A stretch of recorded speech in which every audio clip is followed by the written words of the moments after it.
Yeah, so Dimitri, I think we can agree now. It's going to be Professor Warren. He's definitely not backing down, and he's playing the game. And I believe so is himself. He's playing chess. Trump can kick rocks for all they care. He's probably not going to get his Nobel Prize either because he hasn't solved that war and he hasn't solved Palestine either. So why does he deserve it? Nor are they nominating him either. So I don't think he's going to get it.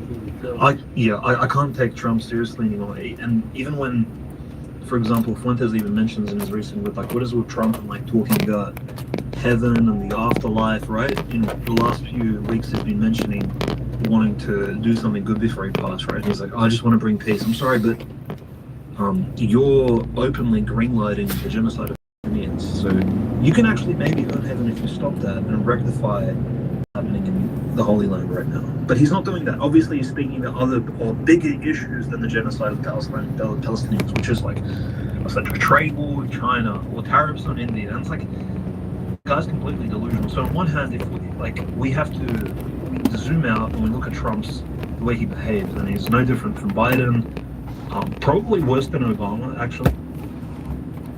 Forgot about that. Passed the gay marriage law in America, but yeah, Trump is essentially completely. Not only did he usher in the entire Ukrainian conflict, under him, Mike Pompeo created the whole religious schism in Ukraine. He gave weapons to the Ukrainians.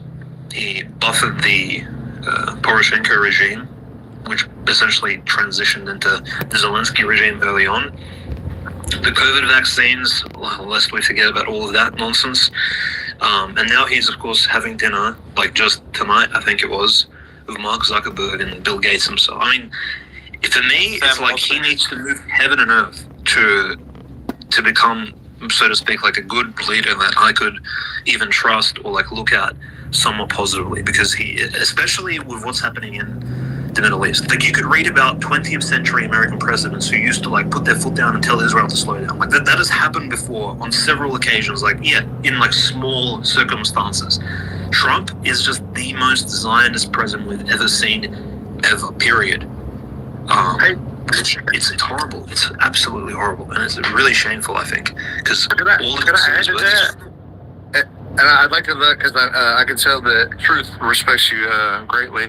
So I put up in the gym book, because I just learned this the other day, the first president to like go to the Western Wall, and especially like unaccompanied, was Trump.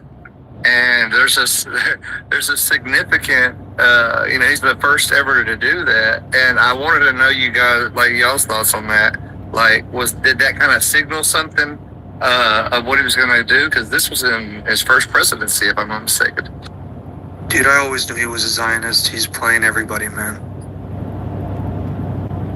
Well, no, that reminds me, Kyoto, because who was the first General Secretary of the USSR to visit the Wailing Wall? Because a lot of people don't realize, obviously it wasn't Stalin, it wasn't Khrushchev, it wasn't Brezhnev, it wasn't Andropov. It was actually Gorbachev. So around the time when, like, I think it was just before, or maybe just after Chernobyl happened, and of course the USSR pulled out of Afghanistan, and then Gorbachev began literally destroying the USSR from the inside, very interestingly, like through very strange ways. But notice, instead of making the USSR based and like nationalistic, he turned it liberal. Like he was steering the country. So it's like literally, how do I describe it? It's like taking an ISIS head chopper and then turning him trans instead of just turning him into a good person. Like it's like, who was it again?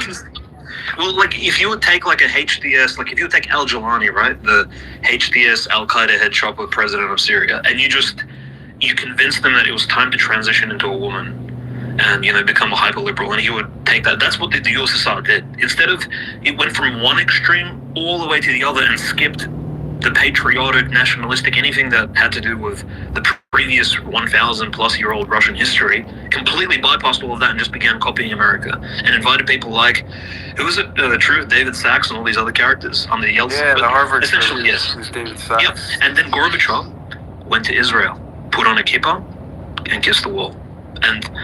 And this led to, in my estimation, at least like 10 10 million plus deaths of Russians, and of course the collapse of the USSR, like obviously the creation, and I would say Gorbachev and Yeltsin, they both hold some responsibility for the bloodshed taking place right now, because these crazy borders, like Ukraine is like new Sykes-Picot, right? 1990s, like, and future wars, if God forbid Russia and Kazakhstan ever go to war, because if you look at the border between Russia and Kazakhstan, it looks completely like insane, like similar to the Middle Eastern borders. Like Stalin, by the way, designed that. So Stalin and his friends wearing kippas just drew that up, probably like the Jewesses on the on the kitchen table some night.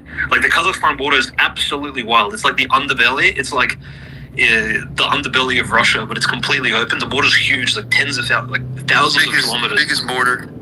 Yeah, and there's no like sense to it either. Like you won't find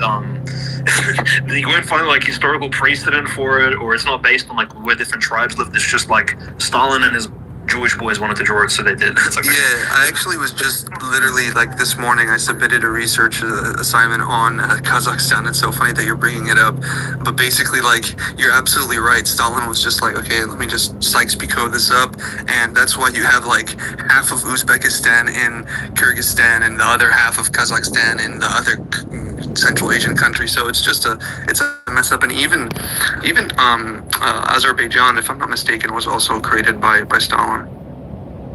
yeah, and like the problem with these, and I'm not denying that there are different ethnicities and people, tribes living there, etc., that they need some sort of autonomy, which they, by the way, they literally had Sharia law in like Central Asian countries. The Russian Empire just like, yeah, you guys are Muslim, cool, you guys can have Sharia law, except capital punishment was the only thing that was forbidden. They're like, okay, if you need to execute someone, you need to take him to like a Russian judge, and then we'll kind of try this properly. But anything else, full Sharia law allowed.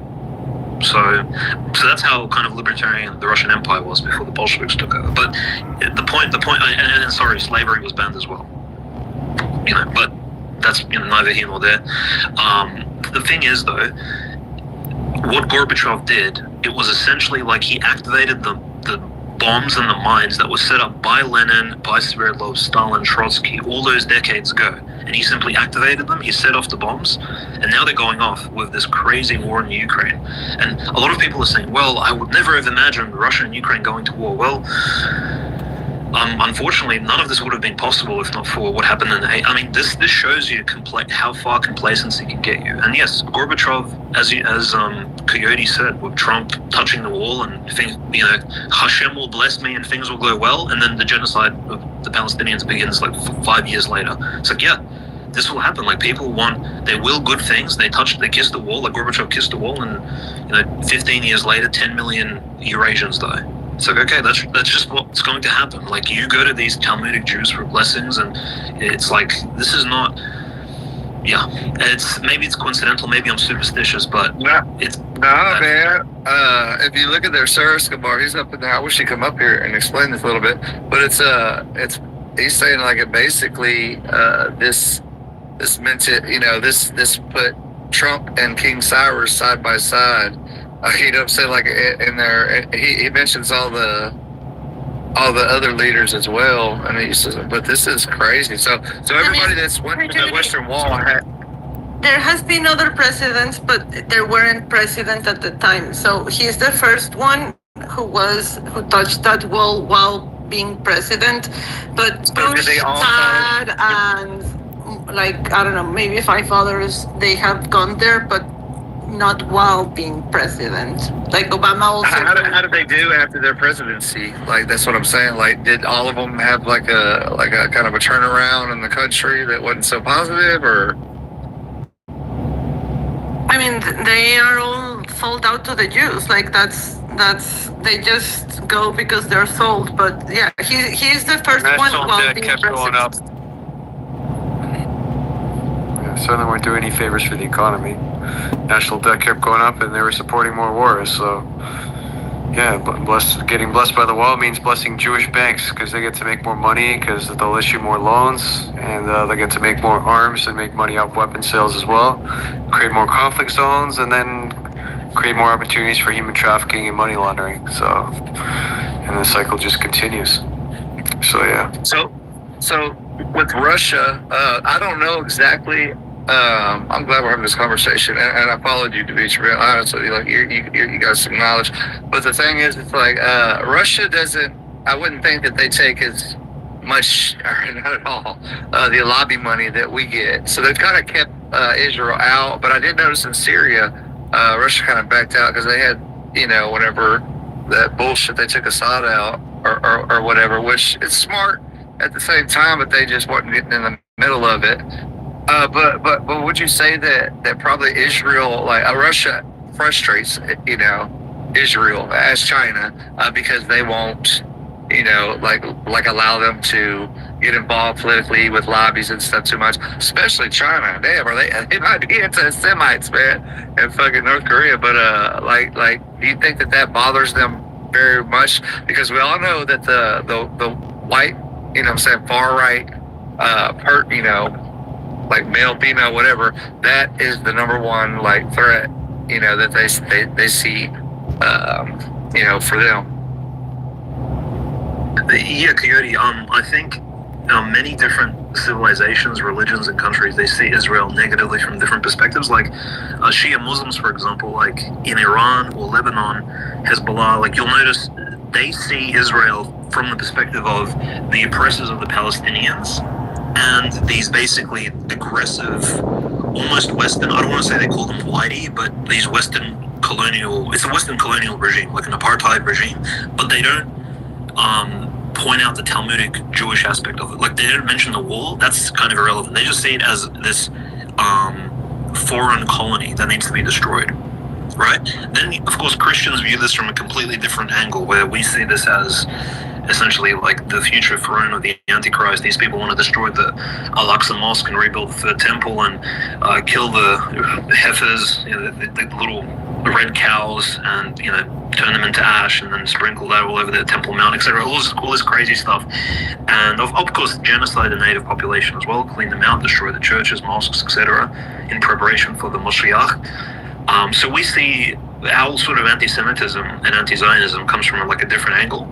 And then I think from the Russian perspective, Russian patriots and maybe people in power as well, including Putin himself, the reason they're not as friendly with Israel as probably the Israelis wish they were, right, is because they see Israel as an American base, just like the Soviets did. That's why the Soviets gave like weapons and air defense systems to Syria and the Arab countries, and even Saddam Hussein, like before he started purchasing from like French corporations in like the late 80s and early 90s. Before the Gulf War, Saddam Hussein was purchasing a lot of his weaponry from the USSR. Like all the Arab countries, the USSR was supporting them. Why? Because they saw, and by the way, this is like it's like a low IQ sort of perspective, I guess, because I think Israel is a lot more than just an American base, right? It's like there's clearly like religious and cultural aspects to it, and on one hand, from one perspective, it is technically like an American geopolitical point of interest, yeah, but there's more to it. But the low IQ take, and I think this is the one that dominates Russian geopolitical thought right now. This is why Putin and Lavrov, you won't see them dig deeper, is they're like, we wish Israel was neutral. We wish Israel wasn't pro-American. It's like, I'm sorry, that's not going to happen because they own America. Like, they're always going to be tied by umbilical cord to the US, to NATO, to Europe, these nations which they've owned for, respectively, like they've owned France since the French Revolution. They've controlled England for 400 years since they beheaded the king over there, since the glorious English Revolution. They've controlled America since at least the Federal Reserve 1913 Act. And why would Israel and the Talmudic Jewry ever cut off these countries which they have influence over? They won't do that. And the Russians think simply by being nice to the Israelis or inviting them over, like they invite Netanyahu for the 9th of May parade. And they're like, remember we liberated Auschwitz, right?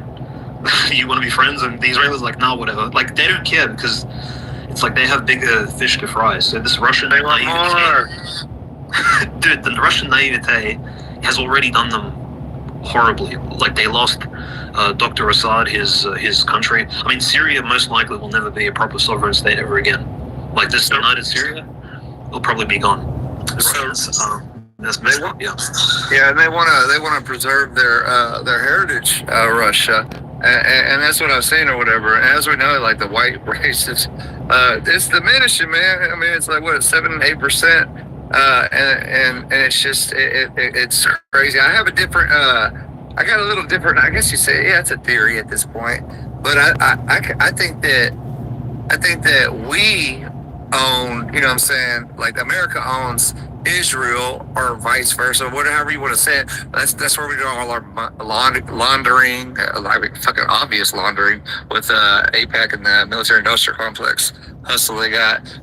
But that's like they're gonna be like a kind of like a Puerto Rico at some point for America. But I wish that people, because I've looked into Russia. Yeah, you know, Putin, he's his own breed or whatever.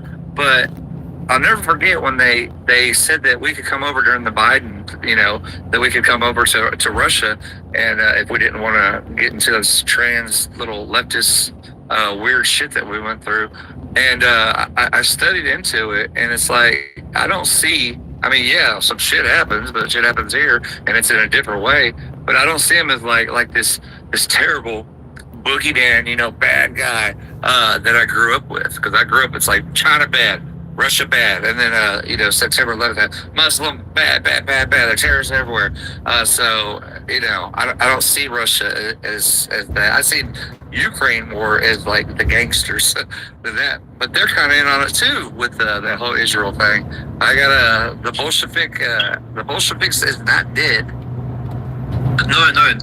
I'll just quickly finish. Not only were the Bolsheviks not punished for their crimes, but many of their grandchildren and great-grandchildren, and I don't mean the head Bolsheviks, but the middle management, the people who killed, well, maybe they don't have tens of thousands of murders on them, but a few hundred, maybe 1,000 here or there, or the leaders of gulags, a lot of them are still in power, they hold position. You don't know, like, I know who my ancestors were, and I know exactly what they did, and who they killed and which wars they participated in, right? These people should know as well. And no one really goes that deep, far back. Like, we know President Putin, you know, according to his official biography, his great-grandfather was, you know, Lenin and Stalin's chef, for example. Like, but what I'm saying is none of the Jews were punished. None of the Bolsheviks, communists, there was no lustrations, right? Lustrations were like political exclusionary chastisements, which happened in Eastern Europe, in Bulgaria, Romania, Hungary. So any communist Bulgarian, Romanian, Hungarian, any of the Eastern Bloc countries, when they liberated themselves from the USSR, they had these public processes like civil courts, and some of them even were converted to criminal trials, and they actually executed former communist leaders. They said, look, you operated these concentration camps or big prisons, or you abused people, right, during your rule in like the 1970s. You're being put to death, capital punishment. Russia never had that. Not under Gorbachev in like his final years, not under Yeltsin, nor under Putin. Some people, and that's, you know, highly suspicious, because that means you had an entire generation of Soviet Bolshevik boomers whose parents committed insane war crimes, and these people probably also contributed to certain things in the 1950s, 60s, 70s, such as forced psychiatric internments, right, which Solzhenitsyn writes about. This is where if you post, for example, anti-Semitic things, you get forced into a psychiatric detention center and injected with chemicals until you go insane, right? So that's what they did in the 1960s and 70s. And if you didn't die in a gulag prison camp, you were deemed insane due to your anti-Semitism. And certain Russian nationalists, that was their fate. Oh, you're too right-wing? Oh, you don't believe in like the proletariat revolution or Marxism will rule the world during like Brezhnev years? You're going to a mental asylum. And mind you, the people who did that were not punished in the 90s or the early 2000s, or to this day. They're probably living out their years, these crazy psychiatric doctors, etc. All the politicians who, anyways, long story short is, you're right, the criminals weren't punished, and that's why we still have statues to this day of Marx, Lenin. We have, a metro station dedicated to Bolsheviks, like Voikovskaya Stanция. Who the hell is Voikov? Is just a Jew. He's a Jewish chemist who used to melt people's bodies into ashes using like various acids. Like, why is there a station named Voikovskaya? Why is there a Sverdlovskaya Oblast? Oh, isn't that Sverdlov the guy who like ritually murdered the Tsar's family and the children and the dogs and their servants in the basement? Oh, right. Like there's places named after literal demons. That's like having Netanyahu Street, or like instead of like, let's rename Ohio into Netanyahu, right? That's crazy. Like, why would you want to live in a place named after a mass murderer. Well, like Ben Gaviristan or something. Like, come on. It sounds like a joke, but there's some places in Russia which they have this, like, they leave a bad taste in your mouth if you go there, just because of the name. It's pretty cursed. Yes, Stalingrad was renamed, Leningrad was renamed, but Russia hasn't gone through this cleansing, purging process. And my guess is, and I think Truth would agree, like, this war is part of that red pilling. Like, a lot of people are like, yo, who created these borders? Who's Zelensky? Why is he a circumcised Jew? There's all these people asking questions, and I think Russia's only going to get better. I have, like, very, very hopeful. And every year thus far, like from 1999 until 2025, every year Russia has improved culturally, religiously, spiritually, even civilizationally. So that it's a slow recuperation process. However, it's not complete yet. And one of the most important aspects of it is that justice has not been dealt. Like these statues of these demons haven't been destroyed, the stations, the streets haven't been renamed, and entire oblasts need to be renamed as well. And that's only part of it. So I feel like there's a zikkurat to Lenin on the Red Square. There's literally a Talmudic construction that belongs somewhere in Babylon, Iraq, located on the Red Square in front of, like, all these churches. I mean, what is that red granite thing? Why does it look like it's like an Aztec temple? It's true, it doesn't belong in Moscow, but that's just part of the future. When you see that zikkurat being destroyed and the body of Lenin being burnt up somewhere, right? That's when you'll know there's, like, real, proper, high quality changes going on. So that's, could be 10 years from now, could be 5 years from now, but we kind of part of that, I think, is winning the war over Zelensky's Kabbalistic regime, because we don't want, like, new Khazaria constructed. That's not going to help the process at all. And Israel is, like, basically pivoting more quietly, but more so towards Ukraine, and it's trying to do so in a quiet way because it doesn't want to piss off Russia. But I think it's just like what you said. It's Russia is now finding its identity. It's restoring its identity, and this war in Ukraine is a symbol of this, like, de-Bolshevikization, you can call it. And I would say that currently Russia and even Iran, the way that they function, and it makes sense, is they won't act until a certain threshold is passed. And I think that once a certain threshold is passed, that, these NATO countries start to even step on their toes more so, that's when Russia will really start to flex its muscles, not just in Ukraine, but elsewhere, maybe back in the southern Caucasus. And you might also see Iran do the same. It's just wild because I would love, Dimitri, to get you on an interview or just do a space with you one time on this, because I've been looking more into the Russia-Ukraine and even the connection with America and the U.S. and stuff, and it's just wild. It's like the Cuban Missile Crisis, all this shit. It's like, and I know we all know proxy wars. It holds a big part to it, but I truthfully, I'm starting to see. I can't say like definite, but I would see, like, if we could get, like, proper leadership in our country, in the United States, we could be friends, allies potentially with Russia. Even though they do different shit. I mean, look, we got Israel over here. We're supposed allies with them, and then we got, what really fucks me up is the Qatar, which is our, they're our ally, not NATO. But they have built for us a $1 billion, the largest Air Force base. The largest Air Force base in the Middle East. And that is crazy to be all this shit. But I'd like to learn more of the history on the Russian aspect of it, because they're holding it down as far as this multiculturalism push is going, and they're holding it down a lot more. And people can say what the fuck they want to say now. It's not about a racial aspect of it, like race, but it is a kind of like, I'm white and we're diminishing. So I'm curious about it, and I'll shoot you a DM, and I appreciate you, man. It's also really interesting how the quality of life and the GDP per capita of all Russians has improved significantly since Putin has been president. So that's one thing that is often overlooked. And it's like, dude, what do you guys want? Like, people to rise up against this guy? Oh, he's a dictator. It's like such binary thinking. It's so simplistic.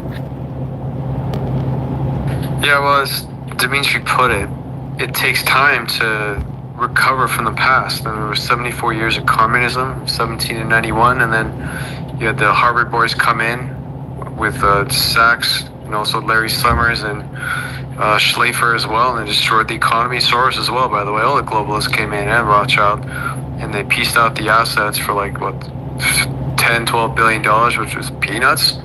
That's how you got all these Russian oligarchs, these Jewish oligarchs in the first place, artificially enriched, and they own the country and they destroyed the country. And this is exactly what happens when you have Jews in positions of power. So yeah, I mean, in less than 25 years, despite all the internal conflict and external conflict, Russia has managed to strive and, you know, do as well as it has. And it's still a work in progress. I've always said this, it's still a work in progress, but like you said, every year it's gotten better. And I put something up that's also promising. I think you'll like it, Dmitry. Russia has convicted Ilya Yashin, yes, he is a Jew, to 8 years in jail and a 99 million ruble fine for spreading disinformation about the Russian army and lying about war crimes, such as the Bucha massacre, which was staged. That's already been established now, because that was the pretext that was used to, you know, launch war, because Russia had withdrawn all its forces and was prepared to abide by the peace treaty that Naftali Bennett had mediated between, you know, Zelensky and Putin at that time. But of course, Boris Johnson came along and nixed it, but that guy lied and he got punished. They didn't tolerate it.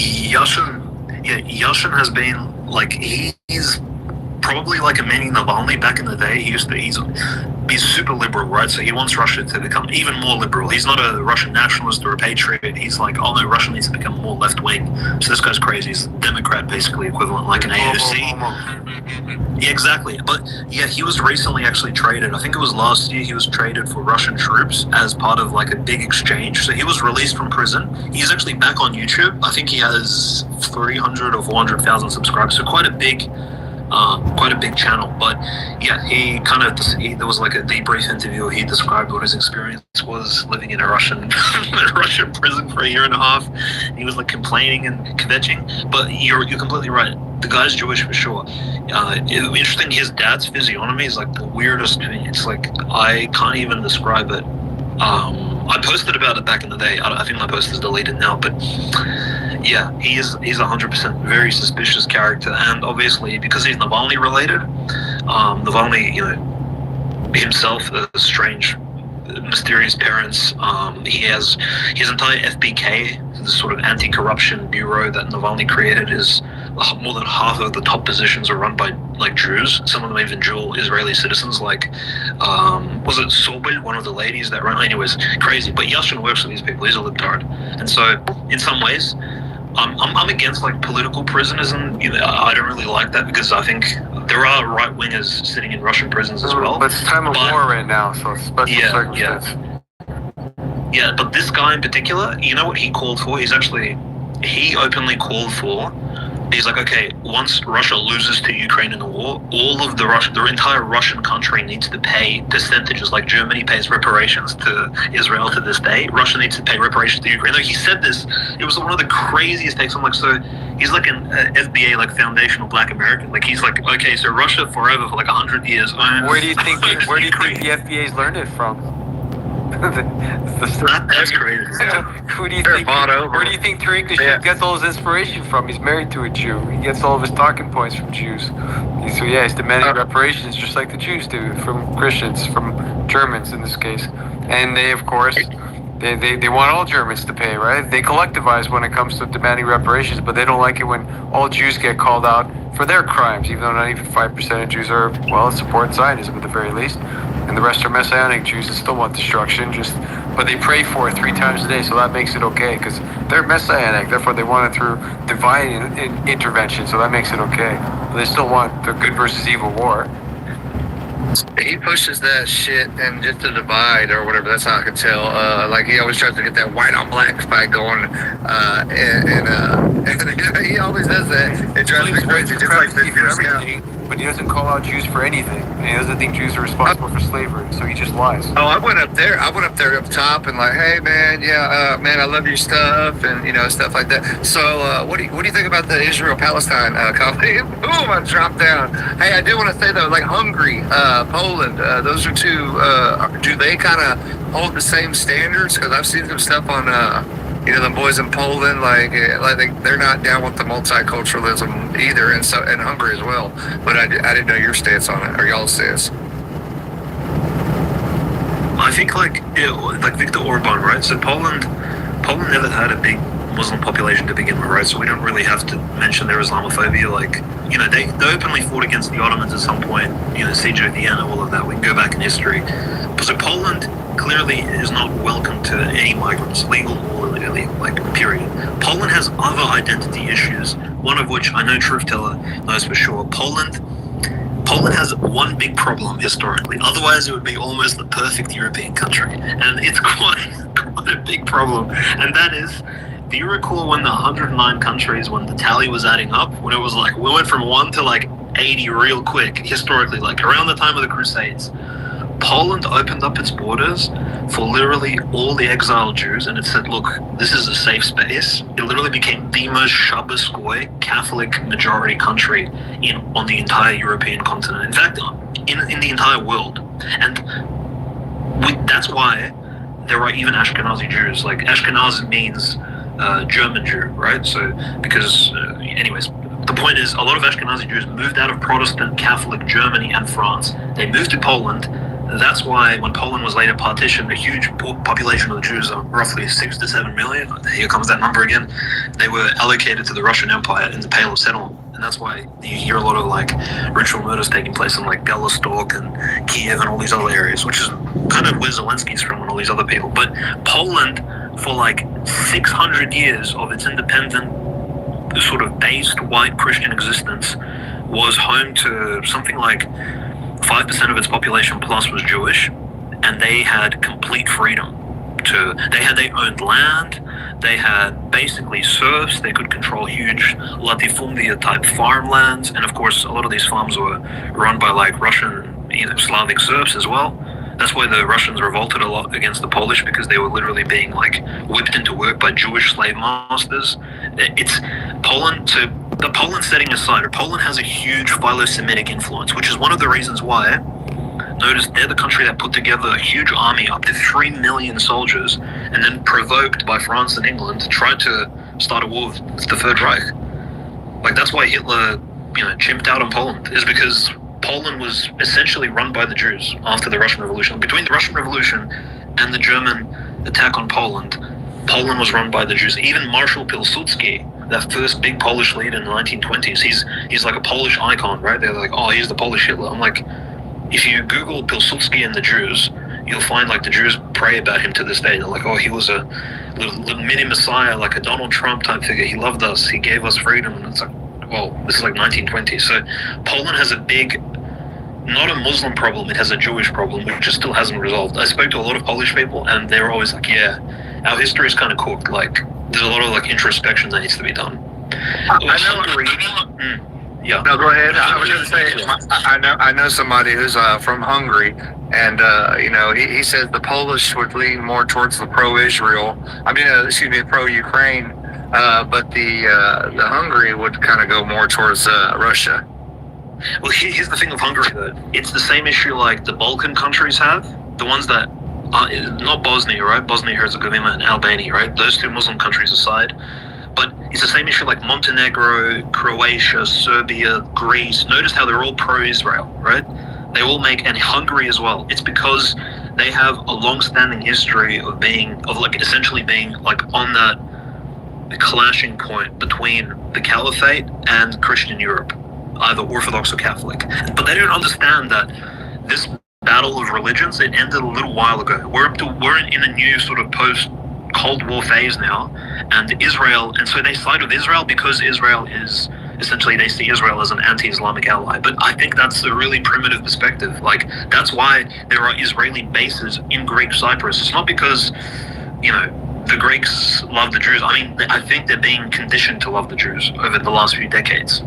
I agree, Dimitri. It's they use Islamophobia to, I didn't mean to cut you off, but it's they use Islamophobia as a way to get people entrapped in Zionism. It's in America, I feel they use even you could say, evangelism, or, even racism, you could say, to entrap people in Zionism, or even you could call it, like the LGBT movement. So, yeah. Would you agree that Hungary kind of would back Russia if they had to come down to it, and Poland would back Ukraine, or would you disagree with that? I think that's actually close to. I think that's close to the truth. But I think Poland, for whatever reason, it's just very Russophobic, like highly, because Hungary is a bit further away from Russia, so it's had less fight. Like Russia and Hungary haven't fought as much as Poland and Russia. Poland has an inherent Russophobia and inherent philo-Semitism, so they love Jews, even if there's only 100 Jews living in Poland. They're going to still like Jews by default, simply because of their history. That's, again, another concerning point, which we don't have to get into. But unfortunately, Hungary, even the Respublika Srpska, you know how there's an autonomous Christian Serbian zone inside of Bosnia-Herzegovina, right? Like a third of Bosnia is technically Christian, and it can kind of break away at any point. So Milorad Dodik is like the leader of that eastern side of Bosnia. And what's interesting is him and Viktor Orban, the Prime Minister of Hungary, are very good friends. And they also speak out, and they also like to travel to Russia to hang out with Putin a lot, and Lukashenko in Belarus a lot.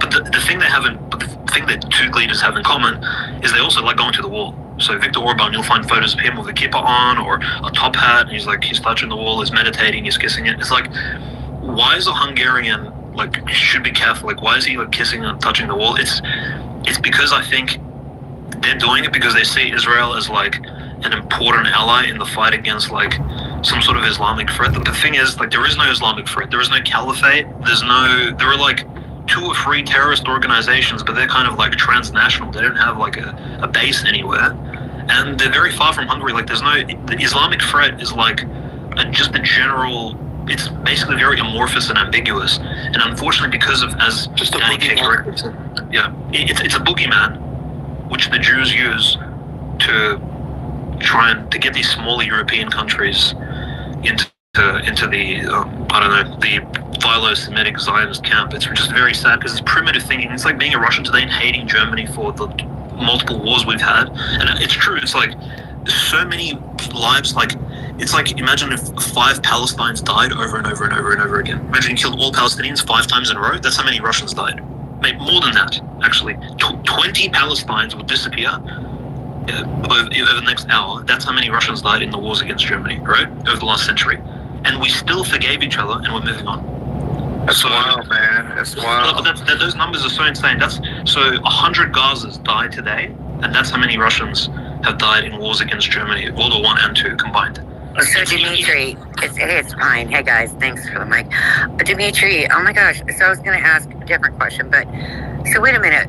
So I am part Polish and Dutch. So you're talking about 1920s. What about when they left out of the 1850s, 1860s? When you're talking, so I'm Roman Catholic. I was raised that. So this is so weird what you're talking about. I've never heard this part. I'm sorry. Look, 1850s, Poland didn't exist. It was divided between Prussia, the Austro-Hungarian Empire, and the Russian Empire. So Poland was divided. And why was Poland divided in the first place? Why? Because the internal corruption of the Polish Szlachta, which is the Polish knights. So Poland has this base, Crusader type culture, where you had these huge aristocrats, super powerful, descended from ancient heroes, but they owned a lot of land, and a very powerful internal Jewish mercantile aristocracy, like in Venice and Genoa and those Italian Renaissance Are you days. saying that all these Jews that ended up in Poland caused the country to become divided and Yes. occupied Yes. and taken over? Goyslav. Yeah. They were every single time. Around the time of the American 1776, around that, if I'm not mistaken, I'm just speaking off the top of my head, but late 1700s, around the time America separated from George III and the British Empire, Poland came to a dynastic crisis because the Polish king always had to compete against, 1, the Jewish oligarchs in his own country, and 2, the local Polish warlords and all these knights and things. And so there was a crisis, and the Polish kingdom just couldn't continue. They had internal revolutions, and so Russia, this is very like basic, but Russia, Austro-Hungary, which was the Holy Roman Empire at the time, and the Prussian, which was right next door, they decided, look, we're just going to go in and we're going to divide Poland into pieces and leave it at that. So what happened to my and I really don't know this. I'm Bohemian, I guess you say, Czech or whatever. Like, what happened, like to that? Because I heard many stories. Well, no, but Bohemia, like Czechia, Bohemia, right? You guys aren't Germanic, so to speak. You're the most Western Slavic population, right? So if you think about the Slavs as like a triangle, right, with like the Balkans, the Serbs in the southeast, the Russians and Belarusians in the northeast, you guys are like the triangular tip on the far left. You guys pushed deepest into that mountainside of Germany, started building castles. The reason why Czechs and Bohemians they didn't get along with their neighbors, despite the fact that you guys were the industrial powerhouse of Europe, by the way. That's why Hitler's Third Reich was so powerful after he essentially annexed Czechoslovakia, because you guys were very inventful, obviously Prague, etc. Like you guys had huge factories, built a lot of tanks, artillery, etc. But like Bohemians, Czechians, and Slovakians are like a separate ethnicity, but they're also Slavs. They're just close relatives, let's just say. But they live right next door, just to the right. The thing is, you guys have always, especially around that Catholic Protestant split, when that happened, you remained steadfast Catholics and you didn't get along with the Protestant Germans. So since the Protestant Reformation, which is like 1530s and onwards, you guys had there was a lot of arguments and lots of fighting, and that's why the Czechs never really assimilated into the nearby Germans. You guys are still to this day like a distinct country with your own culture. And that's maybe by the grace of God, but I think you're still, and then of course the Austro-Hungarian Empire, you were a pivotal part of that. So the Austrians and the Hungarians, obviously much bigger ethnic tribes, but you were an integral part of that big coalition. So you're saying we're hard-headed and got a problem with authority? You guys are wild. Because you had these like mountains, and you guys used to. There's a very interesting history, but if you hear about the meme about people falling out of windows, right, or like politicians being thrown out of windows, you guys started that. Just Google it, like Bohemians. You guys revolted against anyways. It's an interesting history, but you guys are the most Western Slavs, in this big family of ours, the furthest away from Russia, right? But it's interesting that you guys retained your identity despite being surrounded by pretty big and pretty powerful countries, Hungarians, Austrians, Germans, French, but you just remained yourselves. So pretty cool. That's interesting, because I was reading about Czechia and Bohemian history like last year. Okay, so how would anyone, okay, wait, hold on. I'm trying to think back when my great grandparents got here. Maybe it was 18, I'm thinking wrong, 90s. So what I know of myself is Polish and Dutch. And I know that I'm a quarter Algonquin tribe from the other side. So then that's crazy that you're saying that. But the reason I came up, guys, I had a weird question. So this was not on my bingo card. So right now, Xi Jinping is hosting Turkey, Russia, India, and I this is weird to me. None of the bingo card this year for China. And then literally, I don't know. This is really I did not see this one coming. So the fact that China, okay, so when Trump put in the tariffs and the boats, literally we had ships turning around, before our ships take off, all tariffs have to be paid. They have to be paid to whatever country they're going to, right? So we have ships, we've probably got 130 ships outside LA right now and all over the country. But then I did not see this one coming. I really did not believe. So what ended up happening is companies like Walmart, Target, and it's not Walmart, Target, the companies and manufacturers who work for the companies who then sell to Walmart and Target literally stopped. They stopped production because they looked for other countries that could retool and die within a couple weeks, which is almost impossible. Now, the actual tariffs have not even hit the United States yet, or other countries by the way. Now, China had no issue with this because other countries were waiting to get their hands on these factories, which happened. So now China, they didn't care. They laughed at the U.S. So like Trump, I don't know what he was doing, but the Canton Fair, which is the biggest buyer and seller fair in the world, everyone else was like plunging in, the biggest ever in the history of China, because they were so happy. Where are you going with this? I'm trying to tell you. I know I am, but I want to say something real quick. So, you sound like a scatterbrain right now. You keep just saying China. I am because I'm tired. I'm tired. Maybe then go sleep. All right. What I'm saying is that China did not get hurt by any of this, and so my point is this: I did not see China lining up with other countries. You're expecting China to get hurt? Well, people did, but they didn't. Which people That's did? my point. No, only retards did. No normal. Well, yeah, you're right. Exactly. That's my you think point. China wasn't anticipating tariffs because Trump never talked about that before? Exactly. Well, that's my point. Then no one expected them to get hurt. It was a bullshit flex. It was just posture, which didn't amount to anything. Yes, thank you. And so what I'm saying is that I still didn't see China aligning with the other countries. That's my point. Because they don't have to align with anyone. And it's not that they don't align. They have common interests and they have some differences. So, I mean, it's never, you're never going to find like 100% alignment on anything for any countries. They're allowed to have some differences. Just like, say, with China and India, or India and Russia, for instance. They have their differences, but, India made a choice to keep buying Russian oil despite getting tariffs, for instance. That was a conscientious choice, but it also makes sense for India because they're getting a good deal. Why should they stop? And they get to resell it for a profit.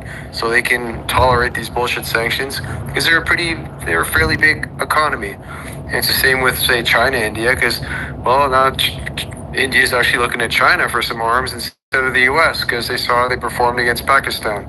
So they're seeing that, hey, maybe this BRICS alignment makes more sense than aligning it more with the U.S. And some other countries are starting to feel that way as well. Turkey wasn't there as far as I know. I don't know why you mentioned Turkey. But anyway, that aside, it's meant to be more of a BRICS summit. All right, guys, we'll go a little longer. I've just finished the last round of hands. Dimitri, appreciate all the insight.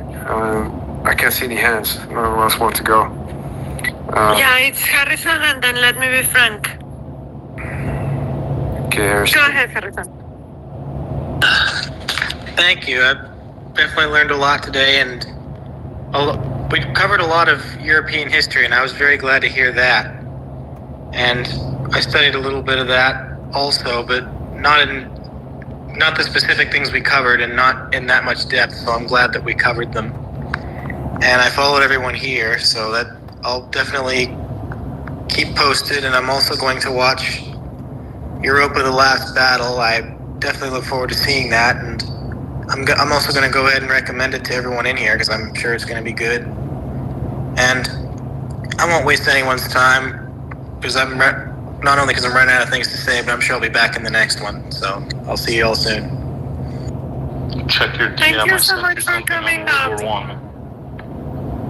Yes, Harrison, and I'm proud of you that you are actually learning. And I apologize for kind of trolling you at the beginning. But I understand. There's a lot of propaganda going on, and we are not taught the real history. But I'm glad you're learning, and I hope to see you back here. And thank you so much for coming up. Of course, yeah. When people tell me I don't know something, I do something unprecedented. I ask what I don't know, and then I listen. Like that never happens anymore. But thank you. You're a good kid, Harrison. You really are. Thank you. All right, let me be frank. Go ahead, sir. Yeah, to Harrison and obviously everyone else in here, we are at war. There is a war happening all around us, and we have to arm ourselves with knowledge, and that is the biggest problem right now. Is so many people are running around like chickens with their heads cut off and don't know what is happening and why. Harrison, if you want to go down even more crazy rabbit holes, wait, and I don't know if you like occult stuff, but wait till you learn about the Star of Remphan, which is the actual name of the Star of David. When you learn about that, the what is it, pentagram in the Frank, and the Antichrist that they are trying to bring to the world, like, I think that's even crazier than the Star of Remphan. Like, seriously. I put it in the jumbo.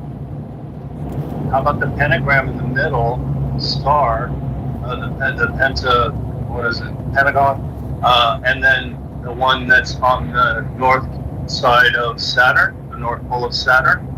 Like, you can go down these crazy rabbit holes, and it all.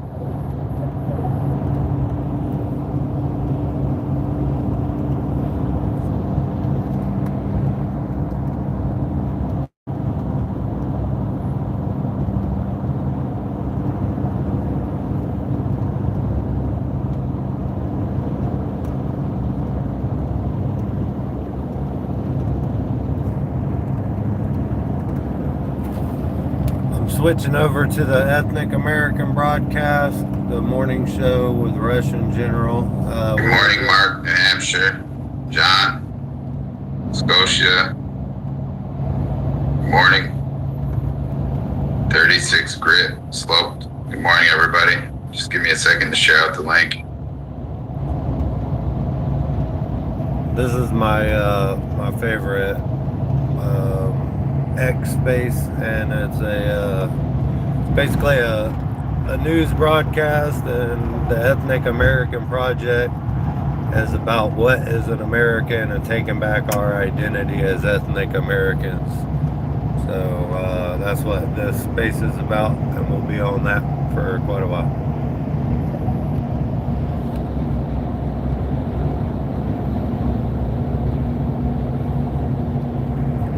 It usually takes them just a few minutes to get the room filled up. Got to share out the link and get his co-host right. All right, here we go. Good morning, Twitler, Decoy, Suzuki, Celtic. Good morning. Yeah, we got some interesting things to cover today. Looks like our RFK went beast mode on Congress, and he exposed a few things in regards to vaccines that they've already found some data on. He said they affect black males the most, then they affect males, and women are least likely affected by the vaccines. So we'll see what he's going to pump out in a couple weeks. He said he's going to post all his findings. That's going to have them all with a meltdown. And they were all up there, Bernie Sanders and Elizabeth Warren crying, and all he did was call them out for taking a bunch of money from the big pharma, which is appropriate that they're going to fight tooth and nail for big pharma. Morning Rush. Good morning, Kane, Liesel, Red, Air Cooled. Good morning, everybody. Hey, General, good morning. And good morning, everyone else. It's going to be an exciting day today. Looks like we got some interesting news. Yeah, I just saw what you posted there in the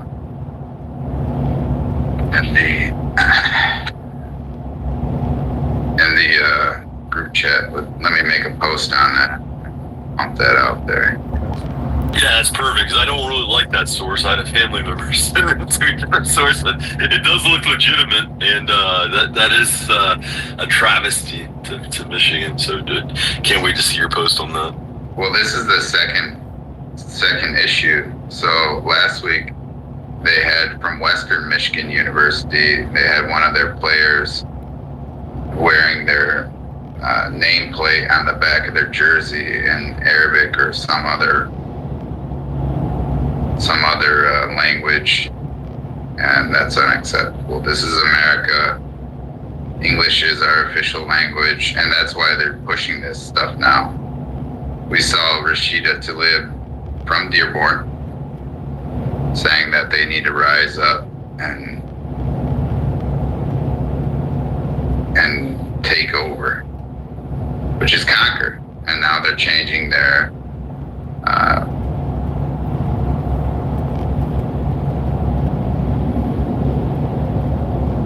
Alright, just jump in there so I can make this post real quick. Yeah. I mean, that's how you conquer a land. Is you go in and you force them to start speaking your language, until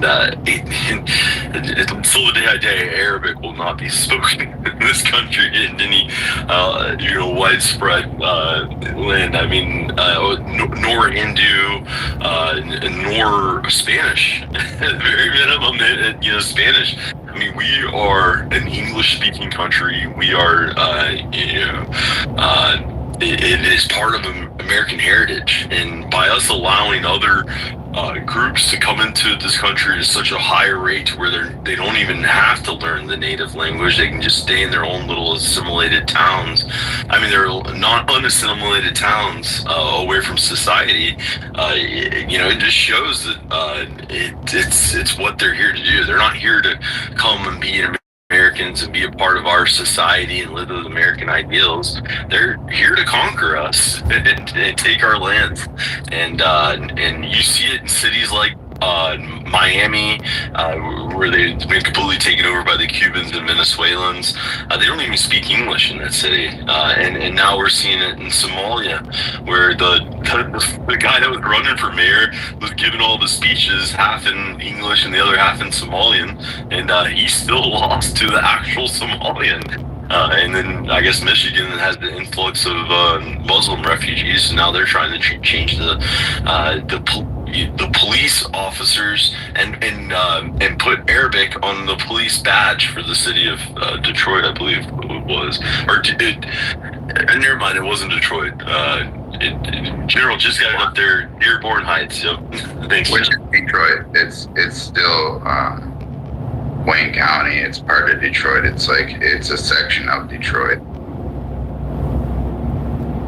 But yeah, I mean, English is our official language of the United States of America, and this is how they're all fighting back to establish their BS, like wearing your nameplate in Arabic on your jersey, or changing this is government. Like the government, Trump has to go in there and address this, or who's he gonna send? Harmeet the G? I don't know, but it needs to be addressed. Exactly, yeah. We can't have our police officers adopting a foreign language on their badges. I mean, that Dearborn badge looks so foreign now, and it's by design. Well, the thing is, what are they gonna do? Start having all their police badges in Arabic so no one can understand what the hell it is? You can't report an officer now because you can't read their freaking name. Yeah, that's a great point. I mean, I couldn't even get 1 through 10 down as far as the Arabic writing. It's literally just little slashes. So yeah, they tried to just switch the badge number over, the police officer's name over to some Arabic writing. And maybe they will still continue to do the bilingual, but it's just I hate seeing other nations' languages written in our official government documentation. Yeah, that's the thing. It's for the university, it's one thing, but if the university is getting federal funding, they should have to abide by federal law in regards to English as the national language. And same thing with this is a government. This is an American government doing this. So this is 100% unacceptable from a government institution to be doing this. Almost traitors. Hopefully hopefully it can be returned and we can do some mass deportations in Michigan. I mean, it's these asylum cities. It's this asylum status where we allow these people to invade our country because they're fleeing their host nation. Yet 90% of asylum seekers go home and vacation in their host nation within 10 years. So, I mean, what are you seeking asylum from? Anything other than economic. And I mean, and this isn't an economic zone. And all these people that came here under asylum status all have to be remigrated back to their homelands, especially the Afghanis and the Somalians and the Venezuelans. I mean, we need massive remigration. And hopefully we're on the pathway to that. Not with Trump, but maybe the next politician will get us those mass deportations that we need. But it's looking like Trump and Bill Gates had a conference yesterday. I'm only seeing edits where people use the AI to edit Bill Gates' voice. I haven't seen any good sound bites out of that of legitimate information. So I'll have to keep digging on that. But if anyone knows any good sound bites or information up here. But Overwatch, good morning, buddy. Good to see you, man. Morning, General. Good morning, Rush. I put the quote-unquote designer of said badge in the purple pill, that lady there. So with her little plaque or whatever, I don't know if it's accurate or not, but I grabbed this. She's apparently the one that designed said badge. So take a look at that.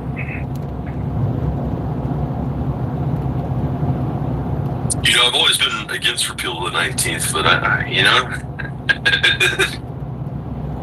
it's always the traitors amongst us, because it looks like she's I don't know, she maybe has some Arabic in her. She looks like she might be American, so.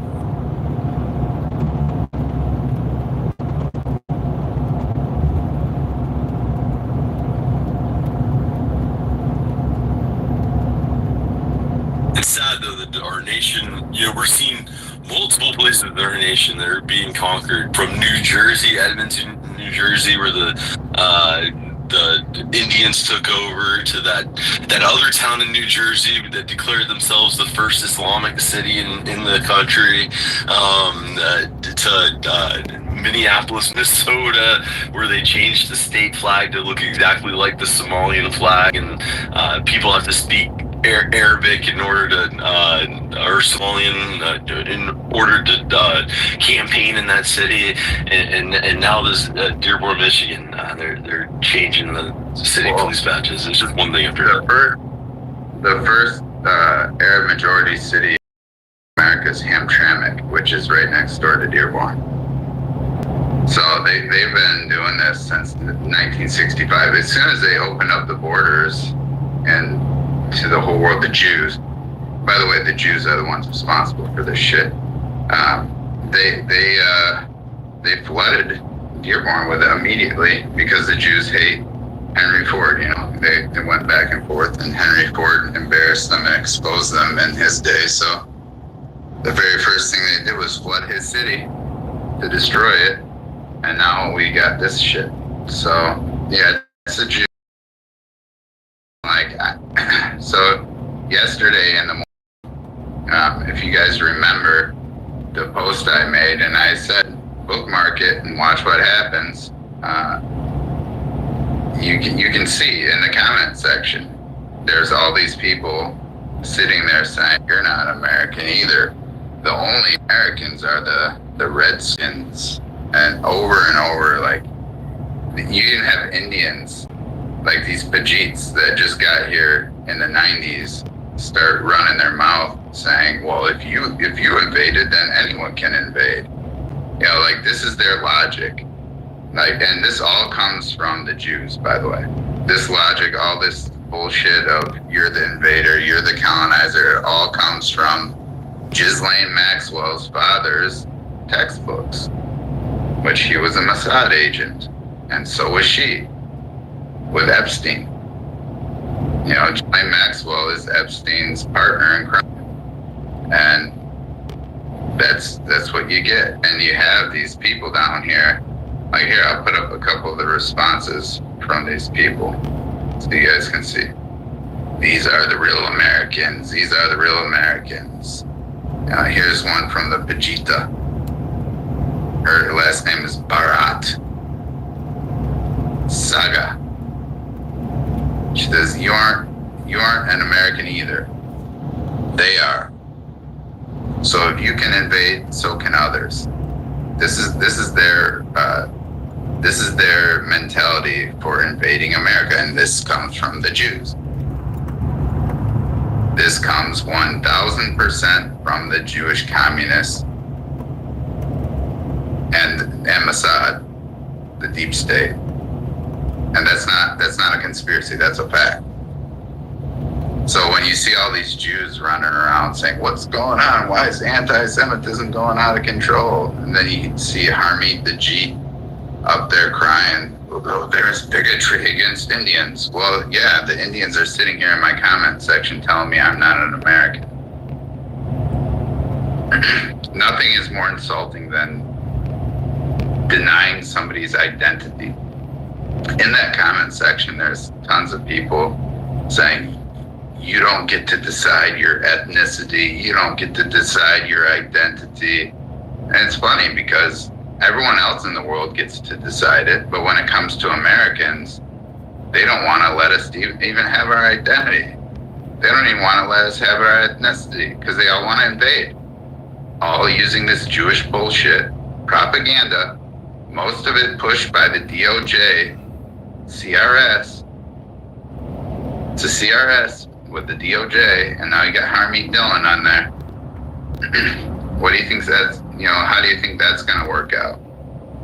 It's been 100% weaponized against white people, this CRS from the DOJ.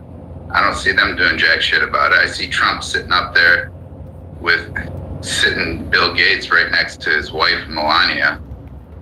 Like, what are you doing, Trump?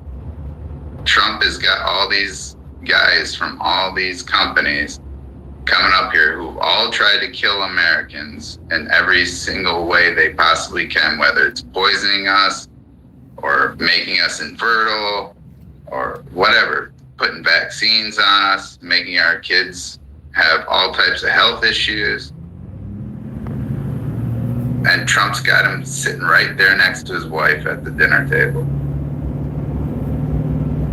Like that's how screwed up this is. And Trump already tried to sit and meet with Zuckerberg at Facebook, and that didn't go anywhere. Zuckerberg said, okay, we'll do freedom of speech, and then he didn't do it. So it's the same shit with all these guys. They are all doing the same shit. Like, Bill Gates is Jewish, Zuckerberg's Jewish, all these guys. You got Peter Thiel now wanting to be in there with Palantir. There was a funny clip from Joe Rogan where the guy's like, yeah, he makes military grade surveillance and drones, and he's making surveillance in America. And oh yeah, and by the way, his hobby is the Antichrist, Satan. Like, is that normal? That his hobby is the Antichrist while he's doing all this shit, and Trump's just sitting there allowing this bullshit to happen. And then you got all these big influencers like Gunther Eagleman sitting there pumping out all this Indian propaganda, getting paid out to push Indian propaganda to support India, which is part of BRICS, and they're trying to take America down.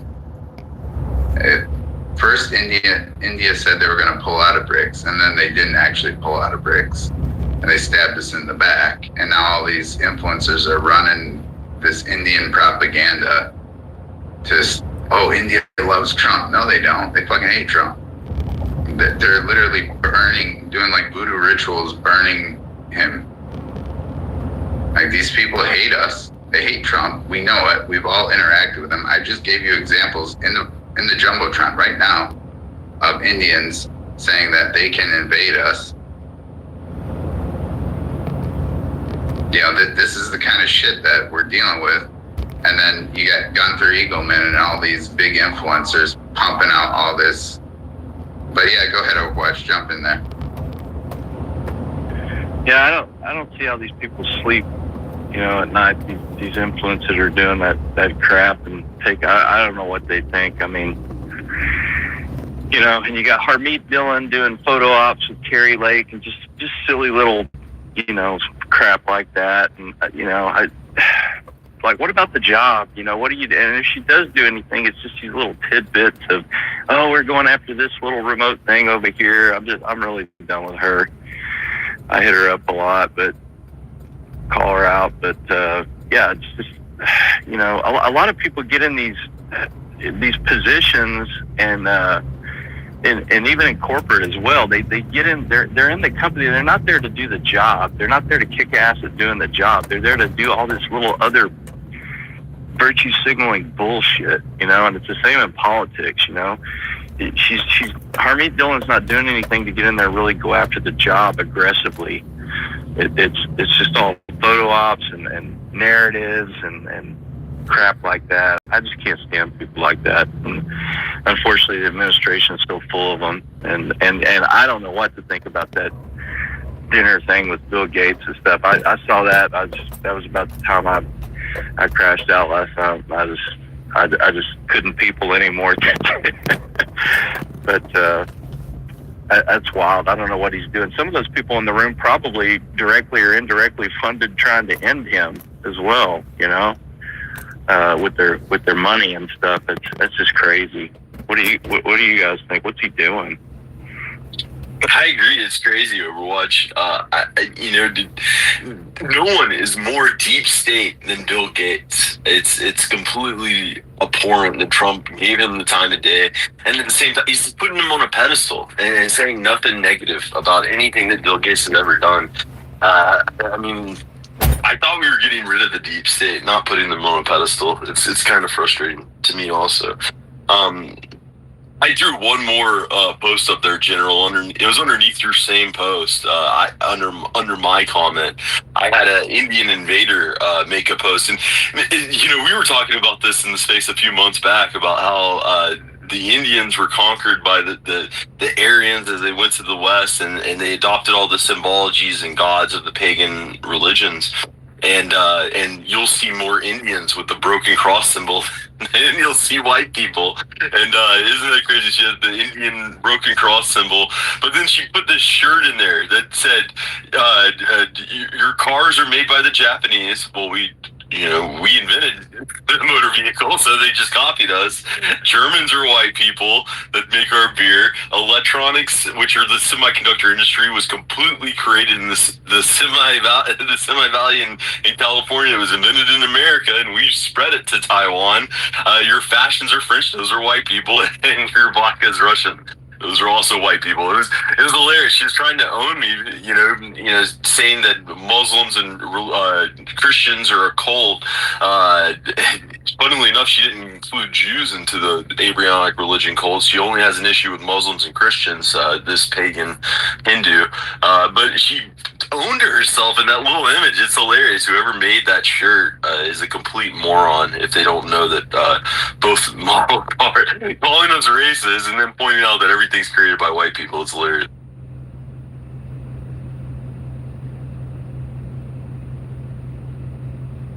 But but again, I told you guys yesterday, everyone listening here, I told you yesterday when I made that post, we'll review it, and today we're reviewing it, and you'll see all the BS in the comments telling us we don't have an ethnicity, we don't have an identity, we're just evil invaders, we've never done anything, all we've done is steal everything and blah blah blah, and oh yeah, by the way, we get to invade you too. And that's what it's all about at the end. It's about them invading our country and stealing everything that we've built. The Department of Labor just put out a post, yesterday, and it says, "Build your homeland's future." It's like, fuck you. How about you stop invading us? And they put a white guy in there. You know, all their ads is just a white dude. Build build for who, motherfucker? Who do you want us to build this country for? You just keep invading us with a bunch of shitskins that live off of us and don't do shit, and you don't kick them out. You let them sit on their ass. Trump's not deporting anyone, and you're telling us, hey, build it up to the first world standard. Let's build something great so all these shitbags can live off of us for the rest of eternity. And we're going to send all the jobs to India, by the way. And we're going to flood you with Indians. It's just absolutely abhorrent what these people are doing. Even Trump needs to get his ass moving. We're all sick of this bullshit. He's had plenty of time. He's had 6 months. If he's not running this stuff, you know, them telling us we have to all go run back to work to build this country for who? Who are we going to build it for? For all these Indians that you're flooding us in with? Is that who we're supposed to build it for? All these Chinese that you're giving 600,000 spots at university? By the way, that was the standard position, 600,000 spots at universities for 2 years, a 2-year period. So 300,000 per year. That's what it was. It's been like that. And he was talking about it, and then he said, okay, we're just going to leave it then. We're not going to manipulate it. Well, that's it. Leaving it is 600,000. So 300,000 a year. They got, what, 271,000 of the 300,000 in there right now? So yeah, this is, and there's 331,000 Indians sitting here, and we're gonna build it for them, so they can come up right off the boat and steal everything from us, and you give them all the minority loans and all the hotels and all the gas stations. You know, oh, it's merit based. You get fucking. I'm getting hyped up here. Hang on, just a second. We're getting people like Vivek. There was a guy in the comment section that was going off, and he was saying, "We sent you Vivek to save you. Vivek, our guy, is gonna save you. When Texas secedes, India will recognize it as a state." So the Indians want Texas. That's what they want. The Indians want Texas, and they said they sent Vivek to do it. Yeah, and then the guys, and when the guys from Texas started telling him to piss off, he started chimping out like, "You can't do anything on your own. You must have the help of India." Like, I'm telling you guys, they want India, their Hindi language to be the new world language, and they want to start having all code written in this Sanskrit or whatever the hell they are doing. That's what they want. And then that's going to prevent all Westerners from partaking in any of the tech. It's going to push all Westerners out. And that's why you see, like, they're starting to change the name tags on the jerseys, and they're starting to change the names on the government buildings to foreign. They're trying to push this agenda in order to get Americans to accept all these other languages so that they can switch all the coding over to, I don't know what the hell, Sanskrit or Hindi or whatever the hell they speak or do over there. I mean, that's their goal. That is what they're shooting for. And Sam Altman from OpenAI openly stated that we're looking to make India our #1 market for OpenAI. They want India to be their top #1 market, not America, not the West, India. And in order to do that, you have to shift and change all the code to their language. Do you see how that works? That's his move. That's what he's not telling you. And India is part of BRICS. So when you see these guys like Gunther Eagleman and all these other Ryan Fortner and all these guys pushing the Indian propaganda, they're directly promoting the demise of the United States of America. 100%. They're trying to boost up a BRICS nation to rise up against America and destroy it. So if Gunther Eagleman ever says he's a patriot, he's full of shit. If Ryan Fournier ever says he's a patriot, they're full of shit. They're working and operating on behalf of a foreign country, whether they're getting boosted by Elon Musk, who is against America too. Elon Musk is 100% anti-American. He's all about India. That is his number one target, is India.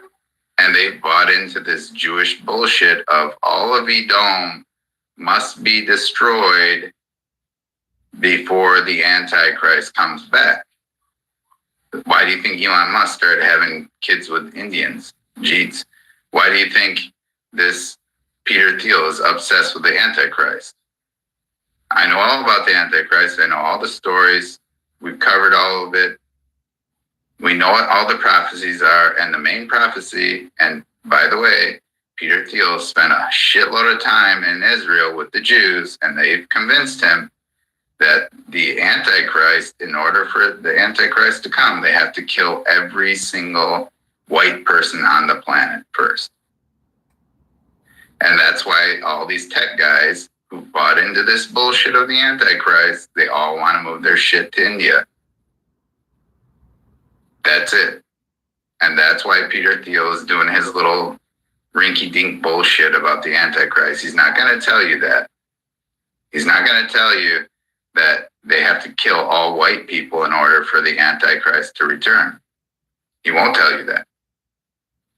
But yeah, Overwatch, I know you know a lot about this too. Go ahead, jump in there. Yeah, man. Yeah, I'm not going to accept that, I guess I'll, if I can't push through to the other side, then I guess I'll die fighting, and I won't be here to see it, or I'll be watching it from the other side. But I'm not gonna be down with that. And you're right. That's exactly. The devil loves to lie by omission. Since the first lie in the garden, and that's what they do. They lie by omission. They tell you a little bit and coerce you and subvert you, but they're not telling you, oh yeah, but by the way, this means we're going to have to kill all of you, and we're pretty happy about it. They're not going to tell you that. But these, the thing with these Indians, General and Rush and team, is they don't have the capacity. Even if they do this, even if they put all Indians in and they get their wet dream and put them all in there, a scammer mentality will always eat itself. It's never going to work. Their coding sucks. It's not. They don't have a quality of work mentality. It's going to be shit. It's not going to work. So the airplanes are going to fall out of the sky. Stuff is, your corporate networks are going to crash on the regular, which we see already, and they're not taken over yet, and they're already crashing way too often. It's not going to work. So it's just a stupid wet pipe dream, and it's going to fail.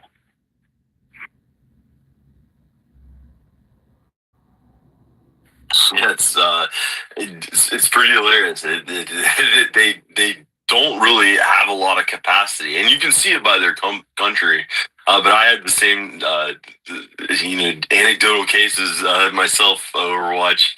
I mean, my first job out of college, I was, dealing with one of our customers, a big giant device manufacturer, one of the biggest in the world, and they had an Indian H-1B guy that was handling this project, and there's this California Energy Commission requirement, and you had to do this like efficiency testing on your device, and you literally had to buy something that would cost like $100 on Amazon, and then just log it and then submit your results. And I spoke, with this, with this Indian guy, and I tried to explain it to him, and he just didn't understand it. And he's like, "Well, can you do it for us?" And I'm like, "Sure." And he's like, I guess. And he's like, well, send us a quote, you know? And the Indian didn't care. It wasn't his money. And it was like 50 grand that they spent on something that could have cost a guy $100 and like a day's worth of work. The Indian's just so stupid. He just spent 50 grand of his company's money. That is how the Indians operate. But I don't know if you want to respond to that, and then we'll jump to Brock. Yeah, I just want to respond. Because they don't understand efficiency or streamlining. They get into a process. Here's their mentality. You know, if A to B to C it works, they're good. No matter how horrible that process is, they can't step back and look at it like a 10,000-foot view. They don't have the capacity to do that and say, you know, that's really inefficient. You know, if we could do this would be way better. That's not what they do. They just get in, as long as the system, no matter how clunky or retarded, as long as it works like it's supposed to, like they were told on their little flow chart, it's perfect. But that's why they're never going to improve a process or anything. They're just like, well, that's the way it's supposed to go. So I did this, I flicked this switch and it works. But they have no analysis ability to bring in quality or improve quality. It's just not going to happen. Yeah, almost like the grid infrastructure videos we see of India. Them instead of using fuses and having them up at a safe location so bystanders don't get hurt, they have these inductor-size interlocks. And I'm sure you guys have seen the videos of them wiring these interlocks. I mean, it is just mind-blowing as someone that has been forced to follow all the U.S. code safety requirements my entire life. I mean, it's mind-blowing that India still even exists as a country. But Brock, yeah, jump in there, buddy. Good morning.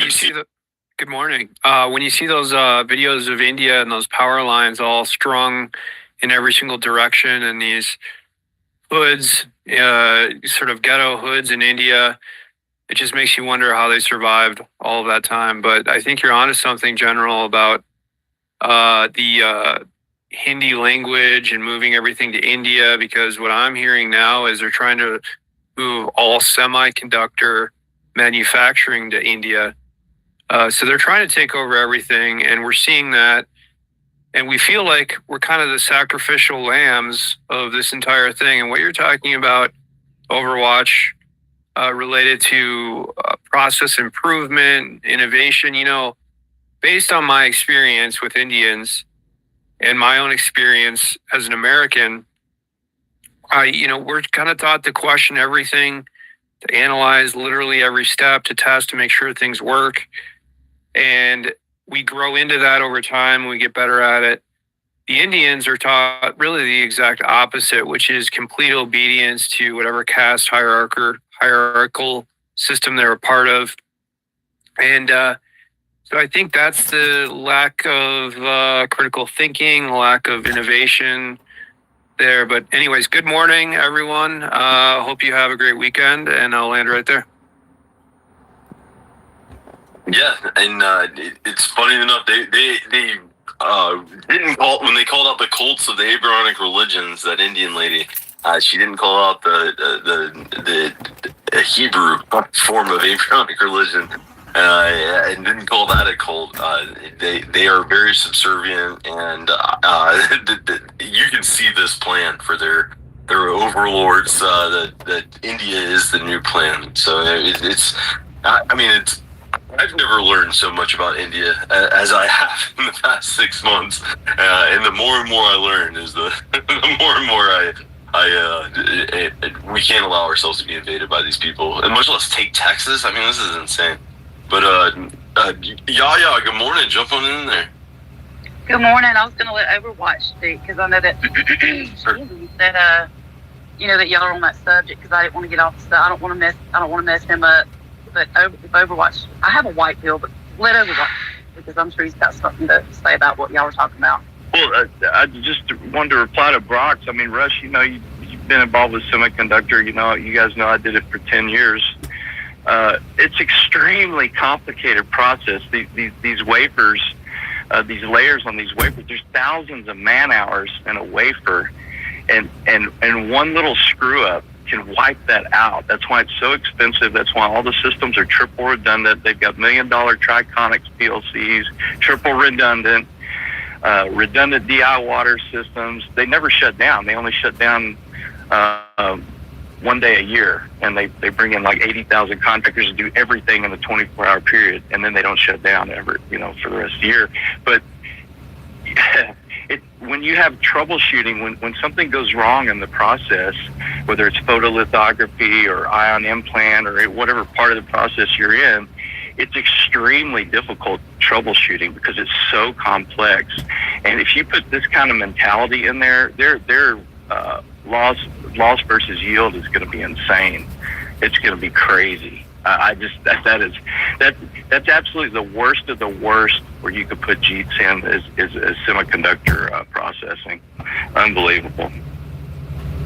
It's hilarious to watch because I have never seen an Indian in that field. Now that you bring it up, you'll see Asians, the East Asians, and you'll see obviously the white people, but you won't see Indians in that field. So yeah, that's pretty funny. And it's impressive, Overwatch, that you've worked in that field. It really is like some kind of ancient art when you're taking granite and the gases that you use. I mean, it's like, how did we learn this technology? It's pretty ancient or alien technology to me. But jump in there. Hey, yeah. Good morning, everybody. I'm down because of what happened last night about Trump and everything, but the white pill I had yesterday was I was going to record in Oklahoma City, and we were out. They had 3 pumps down, so that caused us, a lot of us to be in line outside on the actual street. And when we were turning in, I told my husband, I said, "Hey, drive up to the pumps because you don't want to sit there unmanned. At the pumps when people move up, you have to keep it going." So I said, "I'm gonna get out and record real quick," and so I got out and recorded. And guys, I only saw 2 Jeeps in the whole place. 3 weeks ago, the whole place was like, I was the only white person there. And so there was only like 2 Jeeps there. And so I'm still kind of confused because when we they're still out here, but there's just not as many of them until you get to California. And I was going to even try to get their truck, like, look at this, Canada. There was 2 people, there were 2 there. And that was it. It was, I was like hoping I'd get some footage for y'all, but it's kind of good, So I just wanted to put that out there. But if I from now on though, if I am in California, I'm fixing to hit the desert. It's 3:30 here, 3:40. So unfortunately, I'm fixing to go to a place. I hate Las Vegas, and but if I see anything, I'm going to start recording. I'm going to pull my phone out and I encourage anybody that if you're at these places like Info Battle Maiden, oh my gosh, she put a fire in me now that I want to go. I'm going to start recording from now on and just sending them. Yeah, next time you're in one of those border states, just hit the Walmart or Costco. It's be pretty packed. But I'm seeing the truckers fight back against this, and they're reinstating the checkpoints all across the country, and supposedly they are enforcing the English requirement as well as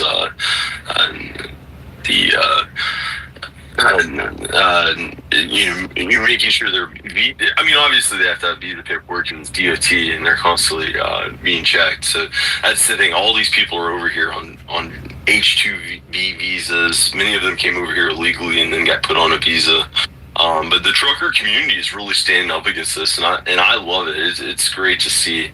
I see we got Bonehead down there. He's part of the trucker community. I mean, he's been doing great work and calling attention to this issue.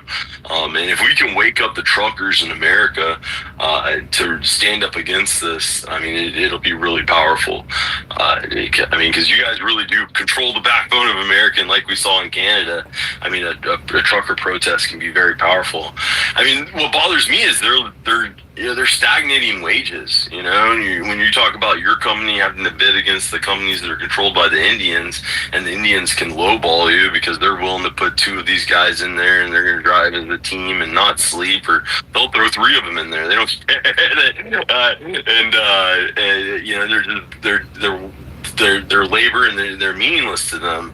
When you're an American trying to live in the American economy, still afford your house at home, and your wages are being undercut by this invasion. I mean, there's no mistake that when we switched off the gold standard in 1971 and our wages completely stagnated, and the graphs that we provided, there's no mistake that we started that mass invasion in 1965, and they hit the cities like Dearborn, Michigan first, but they invaded our whole country, and that was meant to push this inflation on our wages. And we are not getting wages. We're not getting raises like we should, and we're not getting the pay that we should as American citizens, because it has nothing to do with capitalism that's competing. It's having the third world that doesn't live at the same standard come in and taking our jobs. I mean, it's at every level, from farming to trucking to tech jobs. I mean, Brock can't even get a single interview without talking to a foreigner for American companies. And it's exactly the same for every company in America. Because through this DEI, ESG, social governance scores, they've completely stolen our country, and we've allowed it to happen as American citizens. And that's kind of the worst part, because we may pay for it a little bit, but our children and our grandchildren are going to pay for it drastically. But Overwatch, open everybody. Yeah, we definitely need some kind of mechanism reform, and especially in corporate lawfare and stuff, because these companies, like I posted up the other day, Shell's getting their pantsuit off of them, but all the other oil and gas conglomerates and that compete together, if Shell starts hiring H-1Bs, for example, and undercutting, well then, Chevron's going to do it, and the other one's going to do it, because they're all going to, but we need some kind of mechanism where they all have multi-million-dollar legal departments where they sue Shell and say, hey, you're undercutting our industry, you're undercutting Americans, and those companies that do that and report that should get rewarded, by the government. If you're going to hand out rewards, you should reward them, and that company should have to pay reparations to the other companies for undercutting the industry. But instead, with the corrupt system we have now, they go, well, they're doing it, so we got to do it too to be competitive. We've got to fix that mechanism, because that's what happens. They're like, well, this one's getting away with it, so if we don't do that, we're not going to compete, and they all just go to hell together. I don't know what the short-term or long-term answer is, but that needs to be fixed. The companies that report other companies that are, especially at scale, that are doing this stuff, should be rewarded. I mean, we already have those laws on the books. We just can't get the Department of Justice to act on it. I mean, who would think that Harmeet Dillon, the daughter of an Indian H-1B visa immigrant, would push for more H-1B visas? And I mean, the H-1B is just one of dozens of visas that these people are getting over here on, and it is the one that where you have to make a minimum of, I think it was 98,000 or something. So basically a 6-figure job in America, and it's hundreds of thousands of jobs in this country every year. Just like the seats at our university, where 277,000 Chinese come into this country, and then they say, well, no one in America wants to be a doctor. Well, you're giving all the med school seats away to the Chinese and Indians. It's because those seats are limited. We don't have unlimited upper university seats in this country, and I mean, that's what's so crazy to me. When they asked Ludwig, why it wouldn't be a good thing that more American citizens are going to these upper prestige universities and get slots in these upper prestige universities. He said, well, I mean, if Americans got all those spots, then no one would go to the state and lower colleges. Yeah, so it's crazy. I mean, they're completely keeping us out of our own education system that is completely subsidized by our government, and we're just allowing it to happen. It's pretty mind-blowing. Yeah, that was very black-pilling for me. I don't know if you or General put that out first, but I just got a giant sinking feeling in the center of my chest and just wanted to throw up. But they hate us, man. They just openly, blatantly hate us, and like General says, when people tell you who the hell they are, you better believe them. I'll land it.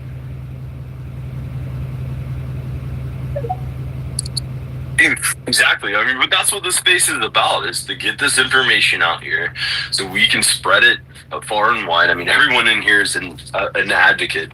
We can wake up our people to the truth, and we can push, the Trump administration that, we all helped get into power. We can push him to keep pushing that Overton window further and further to the right, and take back our nation's sovereignty. I mean, we have to at this point. I mean, it's no one's coming to save us. We're going to have to save ourselves as the American people. But Brock, yeah, buddy, jump back in there. Yeah, one more thing to add. I'm really frustrated with Harmeet Dillon. I told myself weeks ago that I wasn't going to criticize her, but the fact that she's allowed this H-1B invasion, the fact that her and Ed Martin have failed to prosecute all of these H-1B pipelines and the mills that propagate the hundreds of thousands of Indians coming into this country, as well as others. And it's also not just that, it's also the free speech issues. I mean, we still have a lot of local officials flagrantly violating the law. They're not being prosecuted. There's a lot going on. I get it. But Ed Martin and Harmeet Dillon should be doing much more. And then, just to touch a little bit on Gunther Eagleman. I was going to say Gupta Eagleman. The fact that he was taking payments from Indian sources, which is a FARA violation, by the way. It's a Foreign Agent Act, and not disclosing it to his readers, and pushing this Indian. Now, see, they were kind of smart about it because they were trying to push the fact that, India is neutral and they're taking Russian oil and selling it on the open market for profit. And the whole source of this entire scandal was Elijah Schaffer. If you dig into this, Elijah Schaffer wrote an article in the Gateway Pundit, and then a bunch of these so-called MAGA influencers like Gupta Eagleman, posted out favorable tweets about India to deflect from all this H-1B criticism that was going on a couple weeks ago. To me, is treason. I honestly think he's a traitor. I talked to him about 10 months ago, just like when I talked to Harmeet Dillon, and he refused to help. Can you really trust anything that he tweets out now? I don't think so. I'm going to land right there.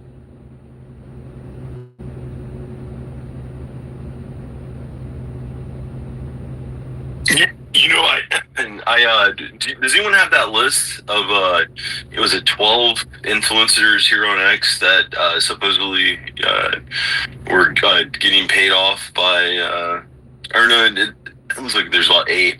Ryan Fortier guy, he actually follows me, but that guy's a complete global homo. He's homosexual, I think, also. But he pushes Israel all the time. Of course he's going to push India. Gunther Eagleman was a huge surprise to me. But the other guys on the list, DC Drano, Ryan Fortier, those people are already kind of I put the list up in the jumbo. Oh, thanks, General. But yeah, Gunther Eagleman was the huge loss to me on that. I mean, but I was just going through his tweets, searching his handle in India in his handle, and I mean, I'm seeing a lot of anti-India stuff in here. He's literally calling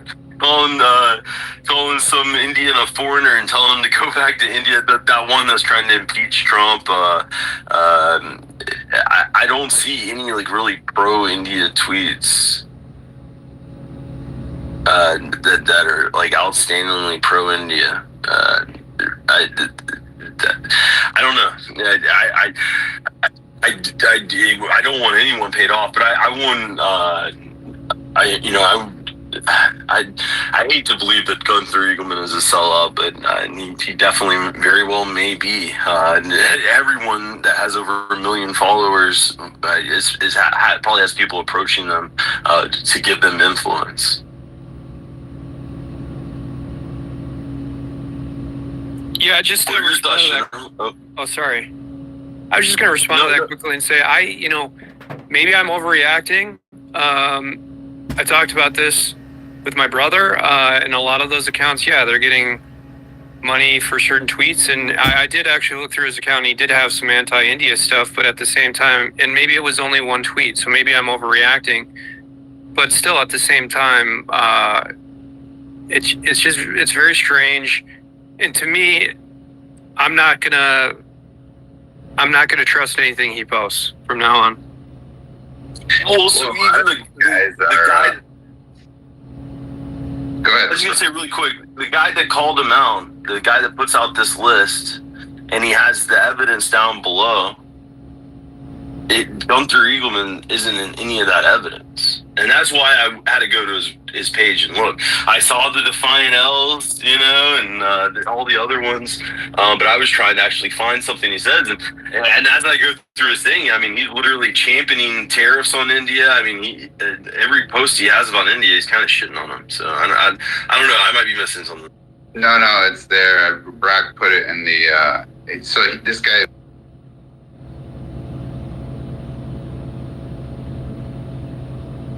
Did we lose General?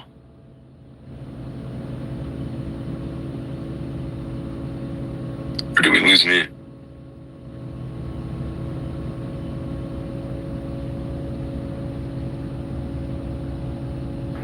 I still hear you, Rush. Oh, thanks. Oh, yeah, I'm sorry. This stupid app. So, you guys hear me now? Yep, perfect. All right. GDAP. They don't want us talking about India. But no, it is here. I'll put a post on India, and guys, I talked about this yesterday at length about how these influencers are just fucking retarded, and that's not a joke. These guys are just straight up retarded, and they just go rah Trump all the time, and no matter what Trump says, they just jump on the bandwagon with their retardation. And this is no different. These guys get paid per post, and they go in there. Here's the other one here. Let's see here. There's a bunch of guys posted out stuff on this. Here's another one from another account. I'll put it up there in the jumbo, and then give me a second, Brock. I'll pull up the one that you had put in there on Gunther Eagleman, I think. Yeah, here we go. Here's the other one. This is enough. They've been posting a bunch of examples on this, but Gunther definitely has one where he posted it as well. There's too much shit in the group chat. You guys are like flooding it with just bullshit. Let's see here. I put the archive tweet in the purple pill. Okay, perfect. And Brock, what So, kind of yeah. headset did you get? You sound like a radio commentator.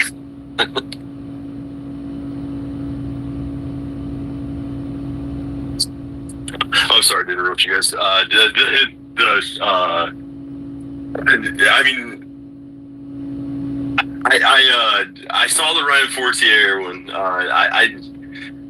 What exactly did the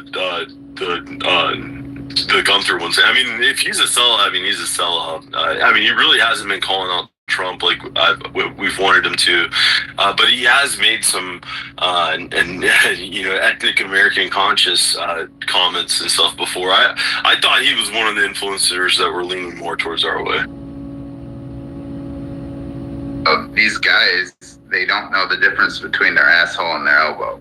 They are just, they're just bots, essentially. Like Gunther Eagleman is like whatever is thrown at him, he's gonna post it. He doesn't see the angles. He doesn't understand like why people would want him to post this and pay him and all this kind of stuff. His brother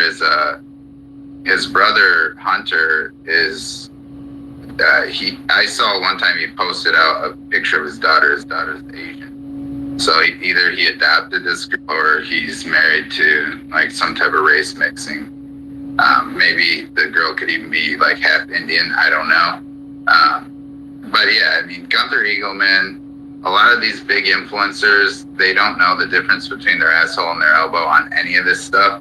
They just post to try to build their account and don't actually have like the mental capacity to come to any type of conclusions or understand why somebody would want to pay them to post some pro-India shit when they like the global homo. The reason for it is they also want India to stay in BRICS to take down America, and then they want to send all of our jobs to India. So anyone who is pro-India is deep state, including Elon Musk. And a lot of these guys try to stay on Elon Musk's good side because they don't want to lose their account. They don't want to, have troubles on the app. So they play the game, which, I mean, that's understandable to some extent for some of these guys. But at the end of the day, you can't be posting pro-Israel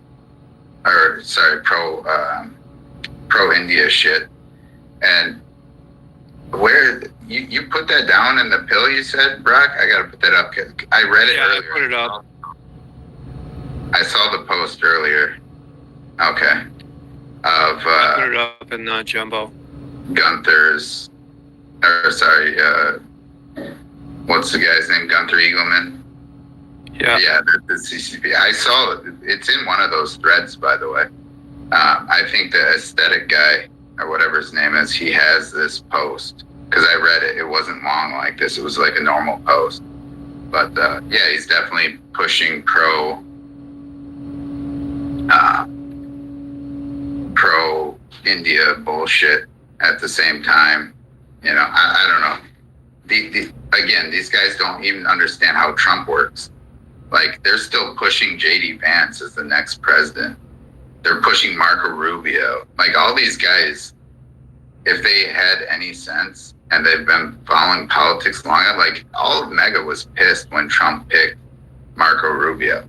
And now all of a sudden they're like, oh, he should be the VP. And it's like, holy shit, you guys are so cooked, it's not even funny. Like, now I understand why America's in the situation that we're in, because these people are just full-blown retards. Like, they can't even understand very basic positioning. And yes, Elon Musk backs JD Vance, so these guys are going to be all pro JD Vance because they want to be on Elon Musk's good side and yada, yada, yada. But, like, is that worth selling out your children's future? Like, at best, they should just be quiet about it. If they disagree with it and they're afraid that their account's going to be in trouble, just be quiet about it. Don't even try to get involved with it. But they can't help themselves. So yeah, they're the enemy of America. To post anything that's pro-India is anti-American. And this is the thing, like, they're going against China, fine.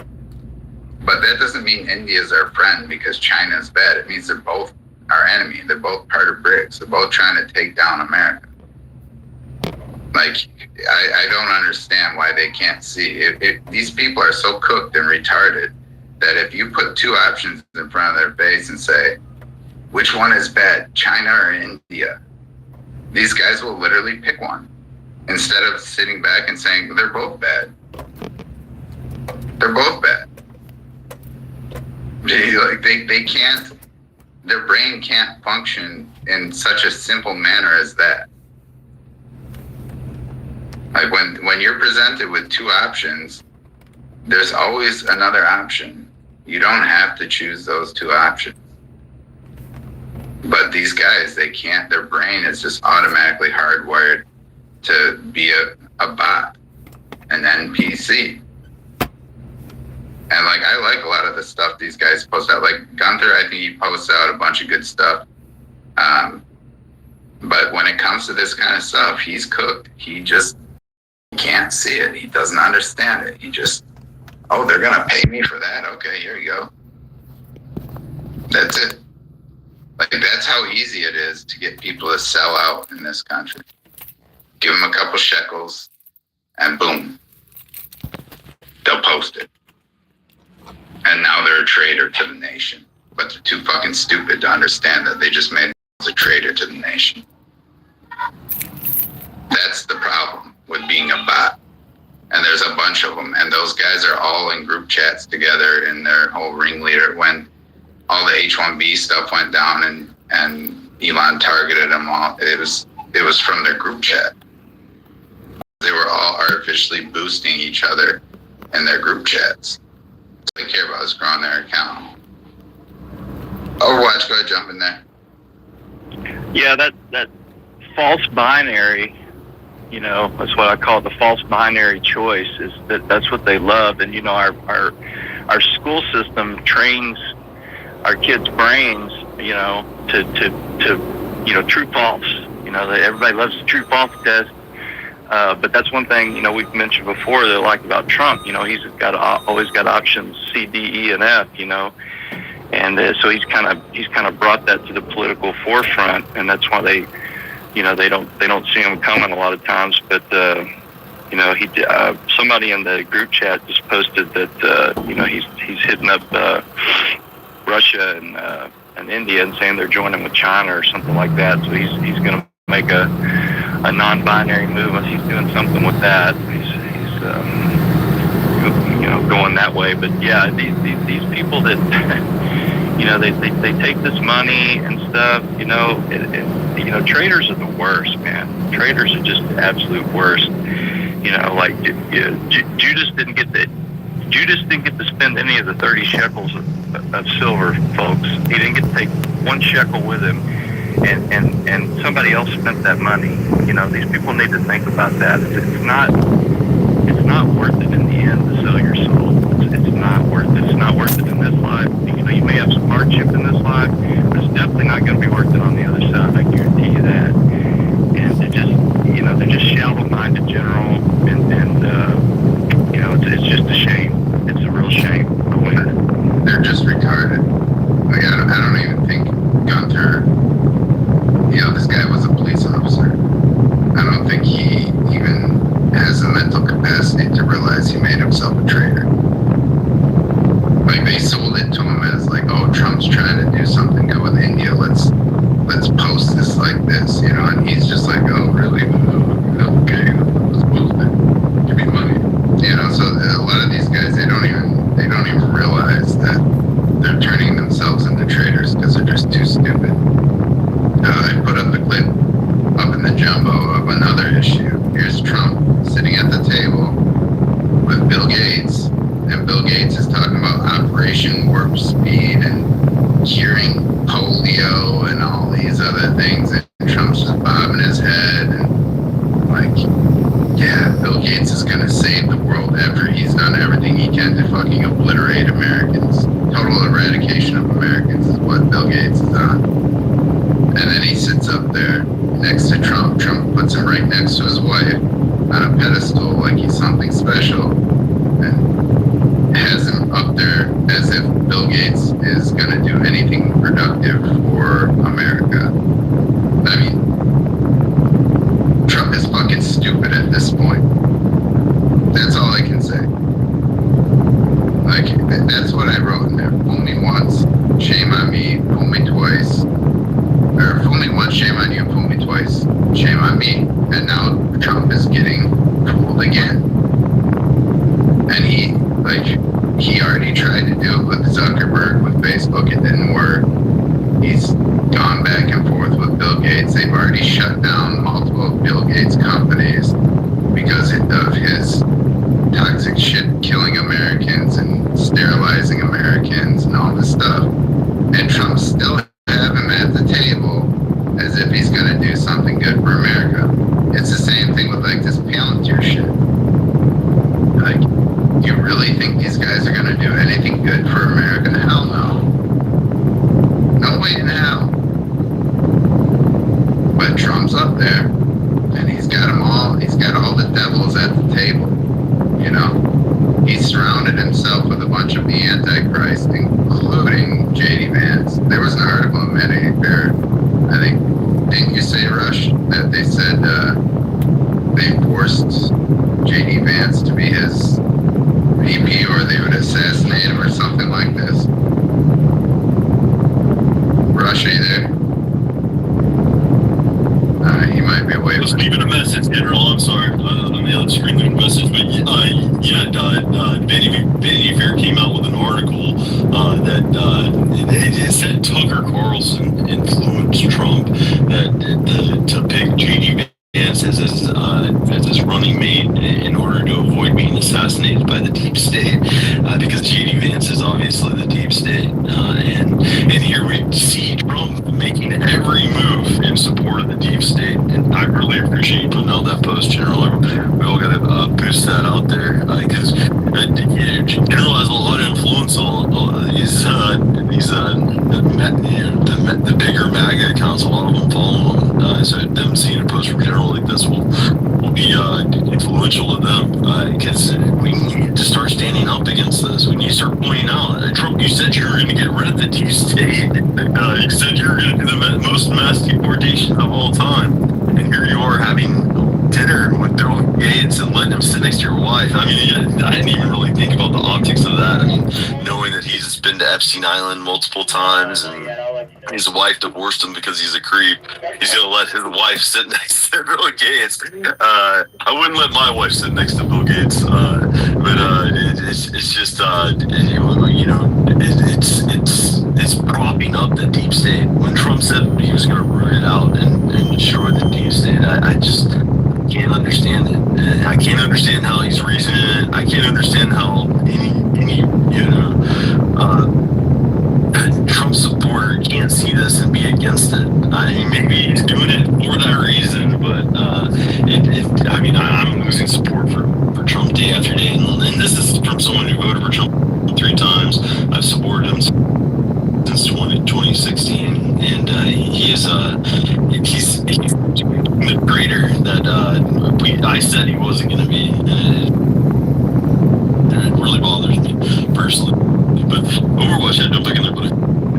Well, yeah, I posted out, look to it, and posted under it. Zuckerberg should be on trial for treason. He should be getting sweetheart deals. What the hell are we doing? So, two opposing forces can't exist in the same space. So he's either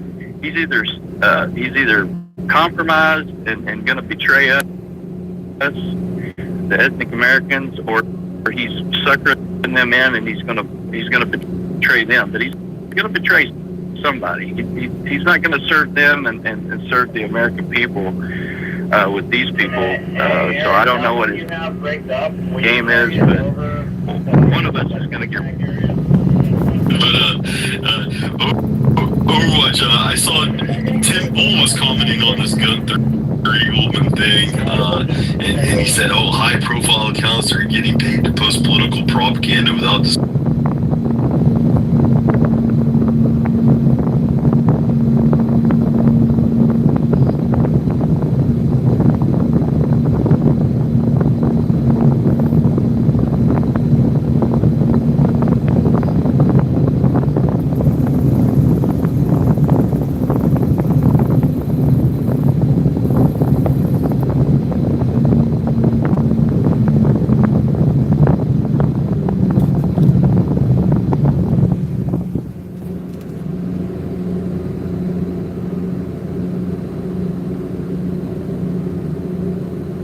Looks like the space crashed.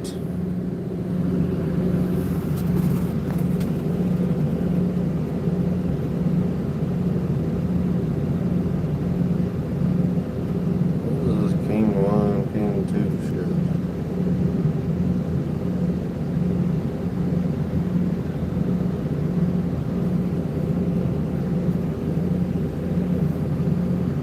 Alright, y'all, looks like the space crashed. Ain't even nobody in here anyway. That was the Ethnic American broadcast. I appreciate y'all watching. I doubt anybody will see this part.